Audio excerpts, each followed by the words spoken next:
Last time we briefly mentioned about the electromagnetic induction by Faraday, and I also asked you to go over chapter 12 of Physics 2041.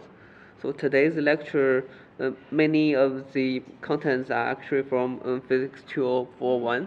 So I'll try to go very fast.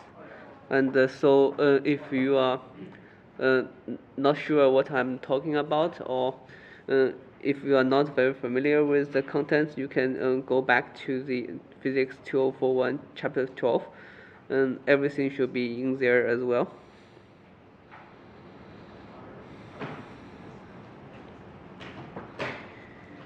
So the three sets of experiments that done by Faraday and suggests that even though there are different mechanisms of introducing a change of flux, in the end, the EMF produced is exactly the same. So it's always the EMF is always negative of the flux dt.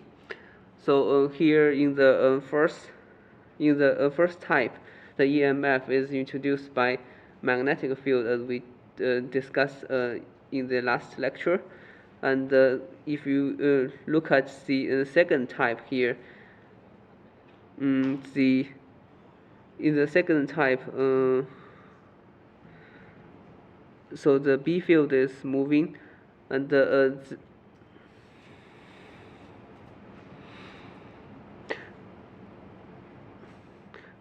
is the change of the EMF is actually induced by the electric field. And so here, even though the origin of them are different, what we care about is only the change of the flux on the right hand side. And in last we mentioned that this differential form can be converted to this integral form of the Faraday's law can be changed to the differential form here, because it works on any surface. Now, so what you want to do is only to remember one simple expression. So the EMF equals to the negative change of the flux dt. So let's briefly take a look at a few examples of how to use this simple equation to calculate the EMF. So for example, if we take a look at a magnetic solenoid where this material is uniformly magnetized along this axis, so this can be produced by saying a current, surface current running upwards along this side of the cylinder. And now the magnetic field this produced is in the inside of the cylinder is uniform, and outside it will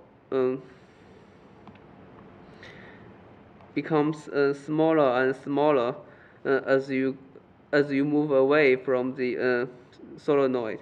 So you imagine that as you move this ring here closer and closer to this solenoid, or the other way, you will having an increase of the magnetic flux until you reach the middle of the solenoid, where, if you still remember, in the middle of this solenoid, the B fields are constant. So the flux, as you move this solenoid towards this ring here, the flux penetrating this ring will first increase and then reach saturates and then decrease again as it moves out of the solenoid. So how the flux changes as a function of time is shown on here. So initially it's small, and as it approaches the solenoid increase, and then as it reaches the center it saturates, and then as it exits out of the solenoid it goes down again. So if we plot the EMF and dt and also the minus sign, then we see that here and here in the middle and here in the end, the value should be all 0 because it's flat. And where it's changing up, then the d phi dt is positive. But the minus of that, which is the EMF, should be the negative here. And the same can be analyzed here. So eventually, what you see is that the EMF is only triggered when this ring is approaching this solenoid and is exiting this solenoid. So to determine the induce the current on this ring, it might not easy if you look at this this equation both of scalars. So to accurately determine the direction of that of the induced current, we need to use the Lenz's law. So in short, the Lenz's law says that the nature abhors a change in flux. What it means is that it will try to produce a current to compensate the change of the flux. So for example,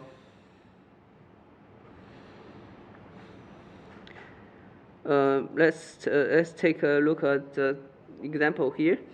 So say that we have a solenoid with wrapped with current here. So there is a surface. There's a surface current in the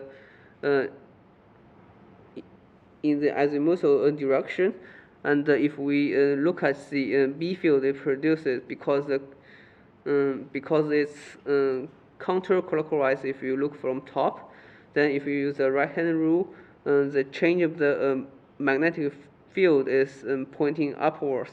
So if you increase the magnetic field, if you increase the current, the magnetic field will increase, and now the ring will try to produce a current. So what's the ring produce the current is it will produce a current to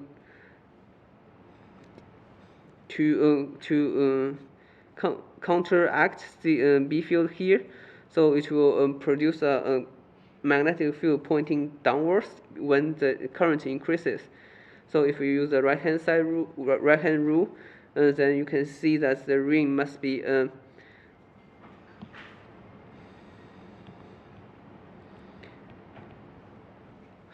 to have a magnetic field pointing down. The ring must circulate in the clockwise direction, which is the opposite of the source current. Now, once the ring introduces a current, there will be interactions between the ring and the solenoid, and you can also sort of imagine that the ring will try to move in the direction where the flux is reduced. Because say that if the ring moves away from this solenoid, it will also effectively reduce the flux. So it will try to keep the flux constant or as small change as possible. So imagine that if you turn on this current here, so the ring will actually pop up. So that is the jumping ring demonstration or the experiment.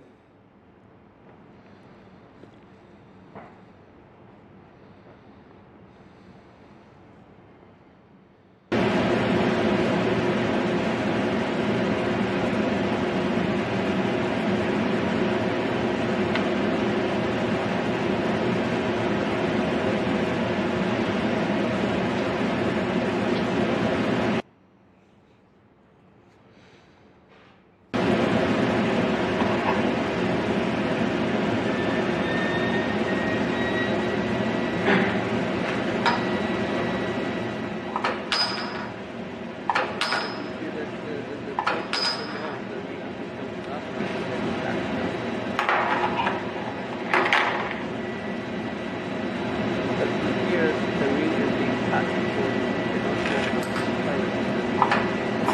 So right now, it's fine. So when you turn on the switch, the ring isn't.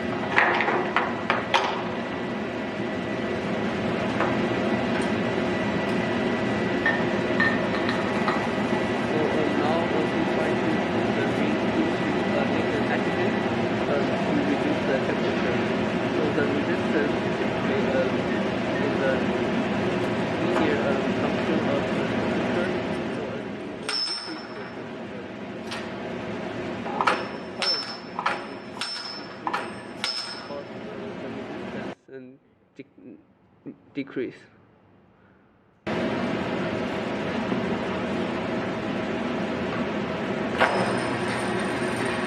So this time, instead of having a DC power, which is which is switch on the power and keep the power at a constant, and so the AC power means that the power is always alternating the voltage, so the current is also alternating. So that means that the ring is always experiencing a changing flux.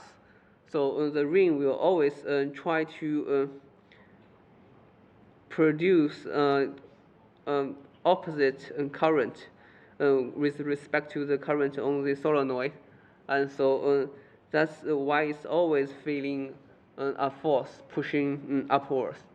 So as long as the voltage is changing, and then the ring will feel a force upwards, and because it's constantly changing, then the ring will feel a constant force, which makes the ring shoot up without any stop.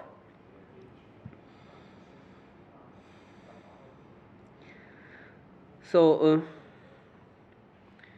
now we can take another look at similar experiments. So this experiment is called the eddy currents. So I think you have seen this experiment in the 2041 class as well. So in short, here there is one magnet here with one north pole and one south pole.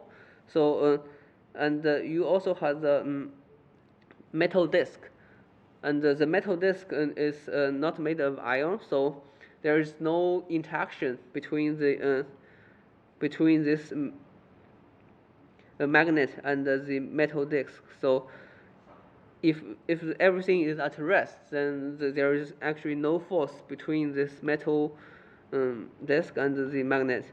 But once you swing this metal disc into this magnetic field, you will actually observe that this disc actually slows down. So it's slowing down because it try to resist the change of the flux within this disk, and so you can imagine that there will be a current building up in this disk. So this is this current produced in this disk is called an eddy current. So this is a term originated from fluid dynamics, but here it simply means that on the metal there will be induced current running on this inside of the metal. So a slight tweak of this experiment is to actually cut the disk down into segments. So this cut actually is similar to the cut in the ring experiment. And here, if you cut the metal disc down into small segments, then what you can have is only a small current loops.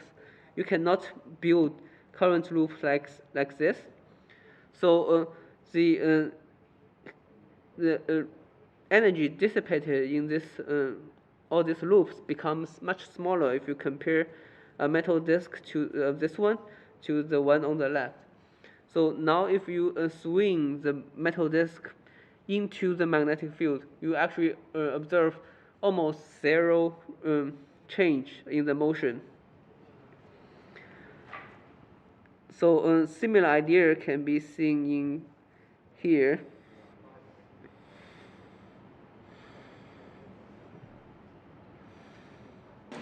This is a very large industrial strength magnet. It's made of rare earth metal, neodymium magnet it's called. It's made of iron, boron, and nickel. And it has two sides, the north side and its south side. And this is a piece of pure copper. And what the magnet induces in the copper is called an eddy current.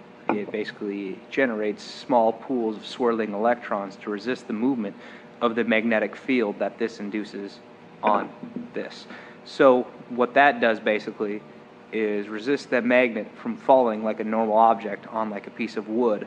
So it kind of cushions itself, as you can see.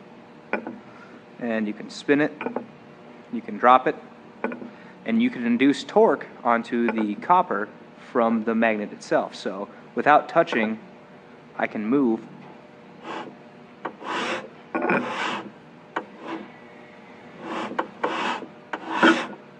the piece of copper. And that's basically what I do here at Magnadrive is I use a bunch of these to spin a very large disc. And that disc induces torque, and that creates a coupling without actually touching one shaft to another. So that's my job. So here the idea is that on top it's a strong magnet, and on bottom it's a copper disc. So in principle, if at rest, the copper doesn't interact strongly with the magnet because the copper is, I'm not sure if it's para or diamagnetic, but it's probably paramagnetic. The interaction between a paramagnetic and magnet is small, but if you introduce motion between the two, then there can be the magnet can induce a current inside this metal. So then this metal is not a perfect conductor. So you can imagine that there will be heat generated within because of the induced current within the metal. So one interesting generalization is that now say that if on the bottom the ground it's not a copper metal, but instead of a copper with finite resistivity, if we put a superconductor on the bottom, then in that case it can introduce a current, but the current will never be dissipated because there is no resistivity. And in this case, this you can actually float the magnet on top of a superconductor because it will try to repel all this magnetic flux. Because if you say that if you introduce finite magnetic say that if there is already a magnetic flux penetrating a superconductor, then this magnetic flux cannot change, because otherwise, if there is a change of the magnetic flux, then there will be an EMF inside the superconductor, which is not allowed, because if the EMF becomes finite, then because the resistivity is 0, so the current within the EMF will also be infinite. This is apparently not allowed. So so if you take the so here if you take this resistivity of the metal down to approaching 0, then this kind of effect, the reduction of motion will become very prominent, and eventually it can actually float on top of this superconductor. So there is also another similar experiment, that is the eddy current produced on a tube. So I'm not sure if you have seen this before.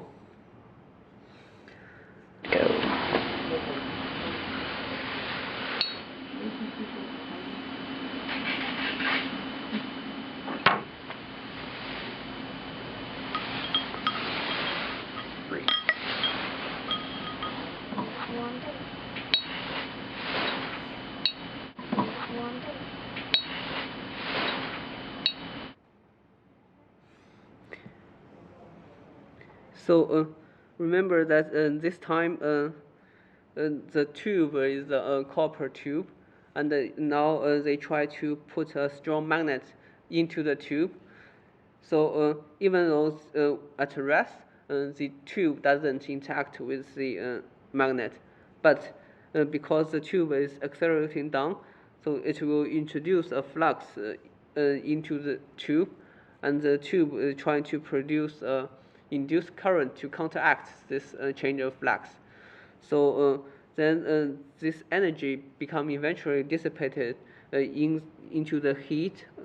So as you can see that as the magnet is accelerating downwards, it's also experiencing a force that's transferring the energy from the kinetic energy into the heat and eventually be dissipated away. So you can sort of see that as the magnet exits the tube, the velocity in its axis is sort of constant. And you can roughly think of this induced current producing a force similar to a friction force. So it will always slow down the motion between a magnet and a metal. So the eddy current is actually also being used in daily life. So I bet many of you have had hot pots before, and some of the cookers use the induction to cook the hot pot. And so here inside is not hot pot, but I guess it's soy milk.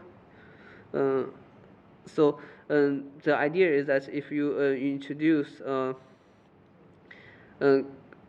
running current is like in the circumferential direction, then and alternating this current, you will introduce a magnetic field that's pointing upwards and downwards, and it's changing the magnitude. And this change of magnetic field will introduce a flux on the bottom of this pot, and then this will also introduce the eddy current. So the eddy current is then the energy will be dissipated away because of the finite resistivity, and heat up the food inside.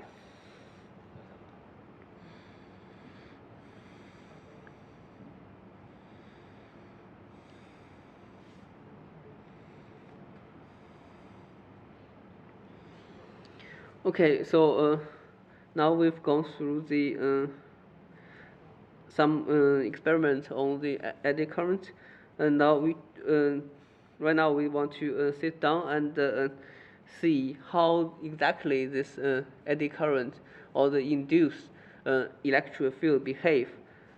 So we can actually quantitatively calculate the induced electric field, and in the magnetostatics, the equations are guided by this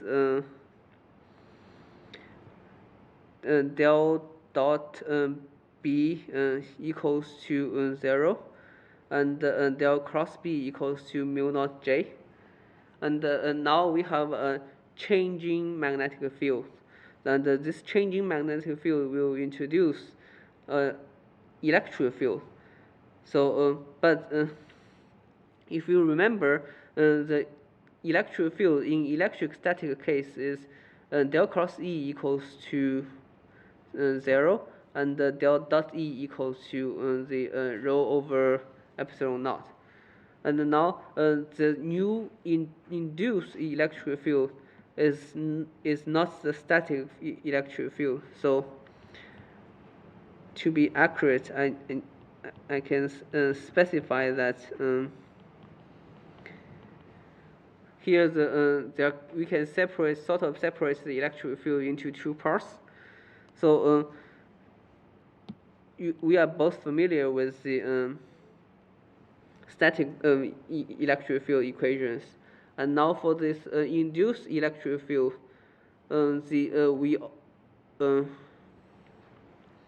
we already derived that the del cross E induced equals to minus partial B partial T.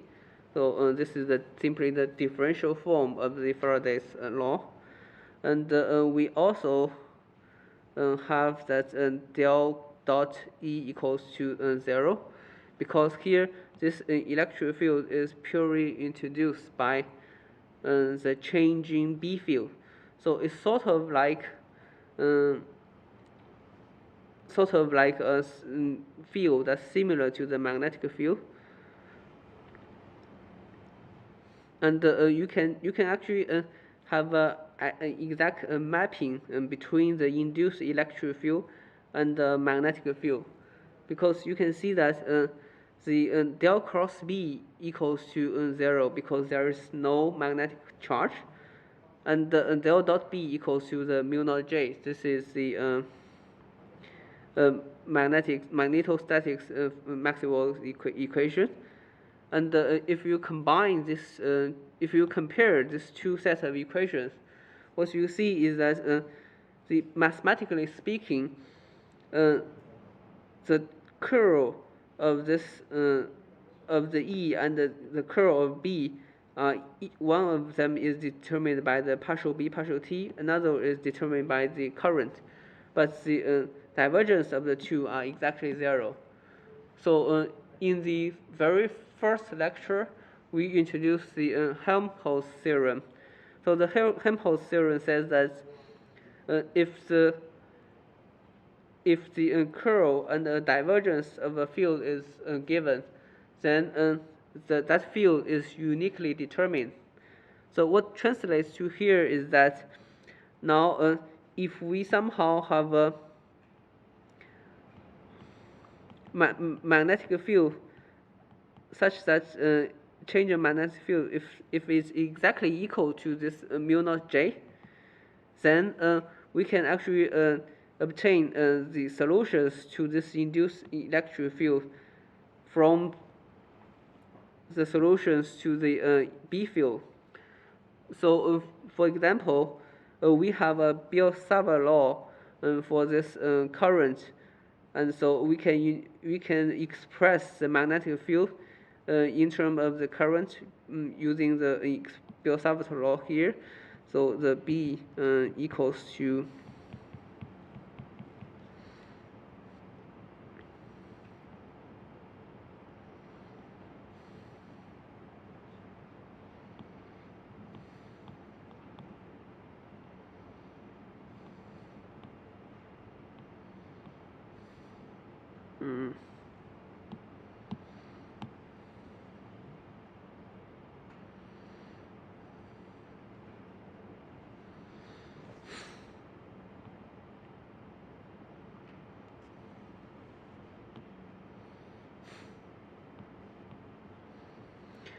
and now we simply replace the mu naught J here by the minus partial B partial T, and that actually automatically gives us the expression for the E field. That is because this Biot-Savart law has been derived from this two Maxwell equations, and because this is the this is the B field that satisfies these two relationships, then correspondingly the exact same expression for the E field should also satisfy the divergence and the curl relation. And so that gives us the Biot-Savart law for the induced electric field. Now, because this separation vector doesn't have a time dependence, we can sometimes pull this time dependence out of this integral. And we also have the corresponding Ampere's law for this induced electric field.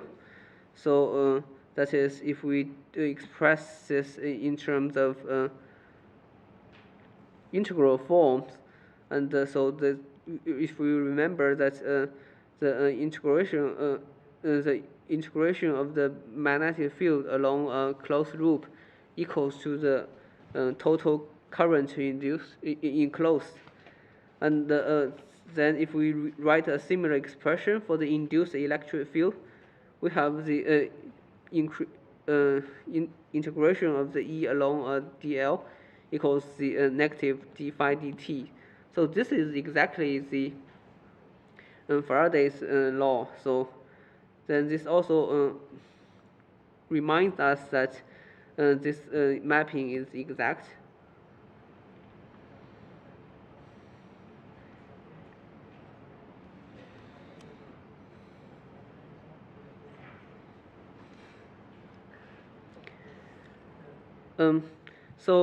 Next we'll try to go through some examples.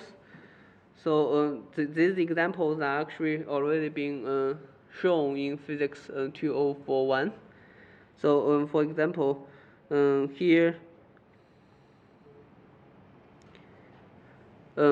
consider a uniform magnetic field pointing upwards and through this region, and say that the magnetic field is changing, and then there will be an induced electric field, and we can use this we can use the Faraday's law to calculate the electric field, and because this problem has high symmetry, so we can use the Faraday law similar to the Ampere's law, and you can sort of imagine that because the B field is crossing the is pointing upwards, and the problem has the rotational symmetry, so the corresponding induced electric field must along the circumferential direction. So you can sort of see that it must form a loop like this. And now, once we determine the direction of the electric field, we can do an integral. So we can design Ampere's loop, such as the dotted line here. Now, along these lines, the electric field times dot the infinitesimal displacement factor can be explicitly written out, because the E is a constant, so we can simply express this as E times 2 pi s, where the s is the radius, and that should equal to the total change of flux per dt. And now the B is a uniform field, so it's surface area times the change of the bt. And in the end, we can simply guess that the electric field must be along the circumferential direction, and is also proportional to the change of magnetic field. Here, notice that there is a minus sign, so if you are not sure about the minus sign, you can always use the Lenz's law. So because here the B field is increasing, so it must try to produce a B field pointing down. So the current pointing down, you have to use the right hand rule, and so if you look at my hand, should be going like this. So then this means that the direction of the induced current must be clockwise if you look from the top. So it's the direction should be like this. Now let's take another look at a different example, but this example is also from Physics 2041. So it's on the figure on the right.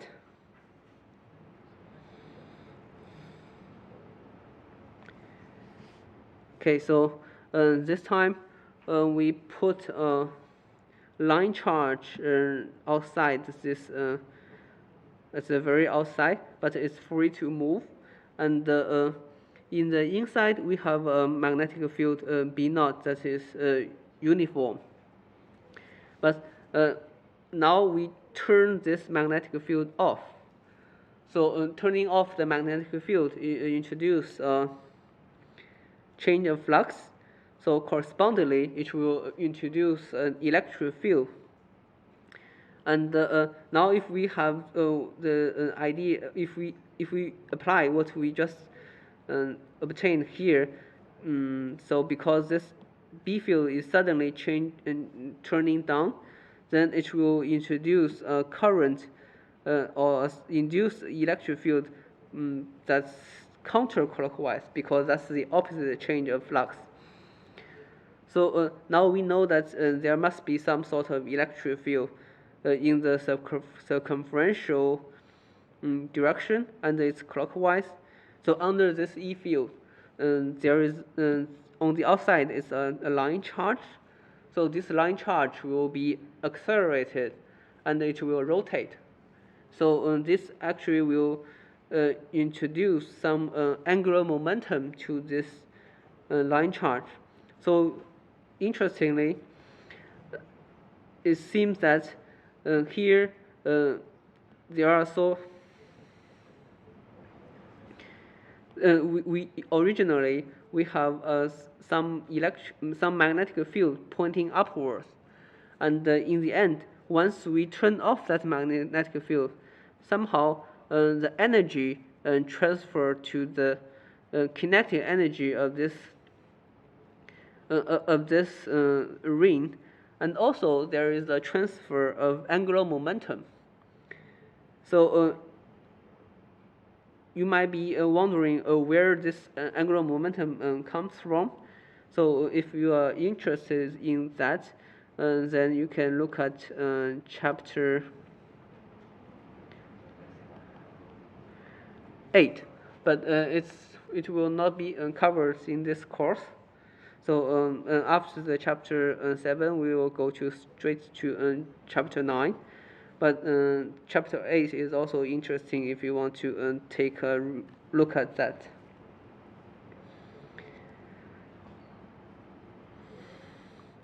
So if you go through the details of the calculation, you should see that here this calculation is exactly the same as the calculation earlier. And now this E will introduce some torque on top of this onto the ring here, and if you calculate the total torque introduced, that should be the torque should be R cross F. F is E times Q, where this Q is lambda dl. So now if you plug everything into that, then you should be able to calculate the torque. Now once we integrate the torque as a function of time, then that will give us the total angular momentum, because the total angular momentum, the momentum equals to the F dt, and so the angular momentum equals to n dt with the integration. So now if we finish the calculation, somehow we can actually see that the result only depends on the magnitude of the B naught. So whether you are turning off your magnetic field slowly, or if you are turning off your magnetic field fast, the amount of angular momentum transfer will not depend on the process. It will only depend on the initial magnetic field. So you can sort of imagine that somehow the magnetic field has stored a certain amount of angular momentum, and this angular momentum is being transferred onto the ring here if you turn the magnetic field off.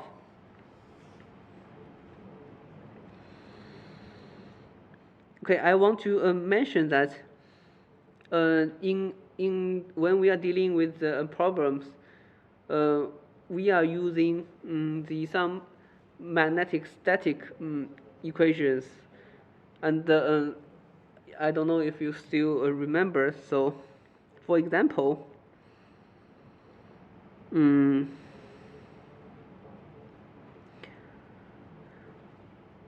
say that when we are turning on some current and find out the magnetic field, or if we set this magnetic field decreasing, and we are still using the Ampere's laws, so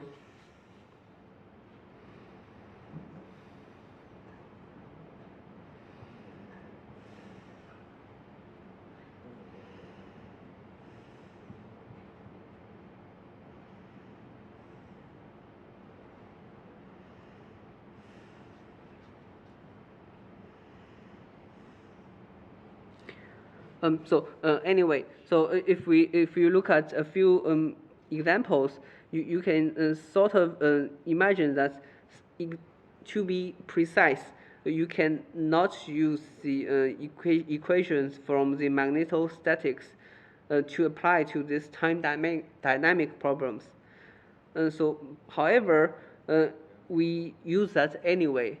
So the reason that sometimes it can be used is because we are treating the problem in the quasi-static limit. So the quasi-static regime is the regime where the magnetic field is only slowly changing. So this means that if you change your magnetic slow enough, then it's almost a static problem. But how slow is slow? So typically speaking, even 10 to the power of 6 hertz can also be a slow changing magnetic field. So that's actually a very fast frequency. So the frequency of the voltage provided to the household is 50 or 60 hertz, depending on where you live. So that will be extremely slow, and we can apply whatever we learned in the magneto or statics or electric statics. So say that if you have a current that's running in the wire, and the direction of the current is changing 50 times per second, then this is still a quasi-static problem. But there is also a if we are close to the wire. So there is the second condition is that we have to be in the near field regime. So we cannot sit too far away from the wire. So later you might see that we will discuss not in this class, but maybe in 4041.